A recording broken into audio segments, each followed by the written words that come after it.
যখনই ধন সম্পদের প্রয়োজন হবে চারটি সূরা একসাথে পাঠ করবেন, গায়বী ধন সম্পদ আল্লাহ পাক আপনাকে দান করবেন।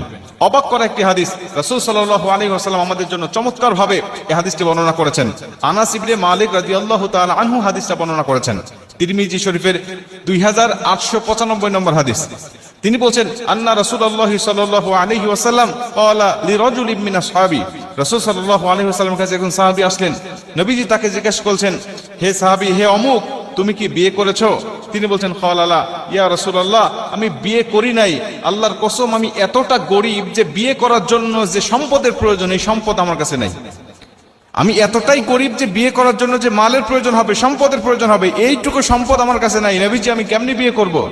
নবীজি সাল্লাল্লাহু আলাইহি ওয়াসাল্লাম বলছেন, ক্বালা আলাইসা মাআকা কুল হু আল্লাহু আহাদ, তুমি কি সূরা ইখলাস কুল হু আল্লাহু আহাদ আল্লাহুস সামাদ লাম ইয়ালিদ ওয়া লাম ইউলাদ ওয়া লাম ইয়াকুল লাহু কুফুয়ান আহাদ, এই সূরাটি পারো না?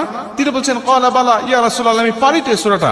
নবীজি বলছেন, ক্বালা আলাইসা মাআকা ইযা জাআ নাসরুল্লাহি ওয়াল ফাত, তুমি কি সূরা নাসর ইযা জাআ নাসরুল্লাহি ওয়াল ফাত ওয়া রাআইতান নাসা ইয়াদখুলুনা ফি দীনিল্লাহি আফওয়াজা ফাসাব্বিহ বিহামদি রাব্বিকা ওয়াস্তাগফির ইন্নাহু কানা তাওয়াবা, এই সূরাটি তুমি পারো না? সাহাবী বলছেন, ক্বালা বালা ইয়া রাসূলুল্লাহ, এই সূরাটি তো আমি পারি। নবীজি বলছেন, ক্বালা আলাইসা মাআকা, হে সাহাবী, তুমি কি কুল ইয়া আইয়ুহাল কাফিরুন, এই সূরাটি পারো না? কাফিরুন সূরাটা কি তুমি জানো না? তিনি বলছেন, ইয়া রাসূলুল্লাহ, এই সূরাটাও তো আমি পারি।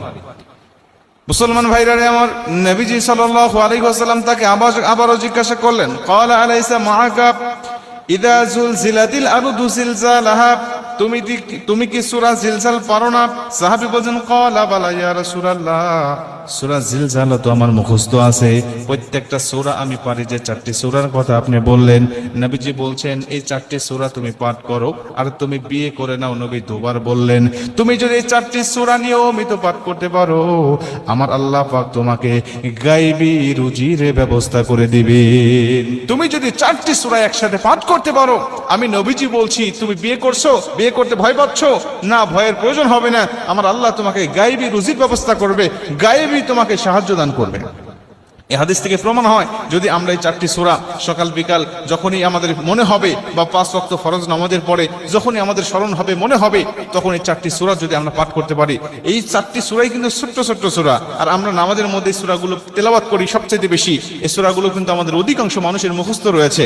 এই চারটি সূরা যদি একত্রিত পাঠ করতে পারি, বা যখনই স্মরণ হবে, আমরা সিরিয়াল মেনটেন করে সূরা জিলজাল আগে পাঠ করলাম, এরপরে সূরা কাফিরুন পাঠ করলাম, এরপরে সূরা নাসর পাঠ করলাম, এরপরে সূরা ইখলাস পাঠ করলাম।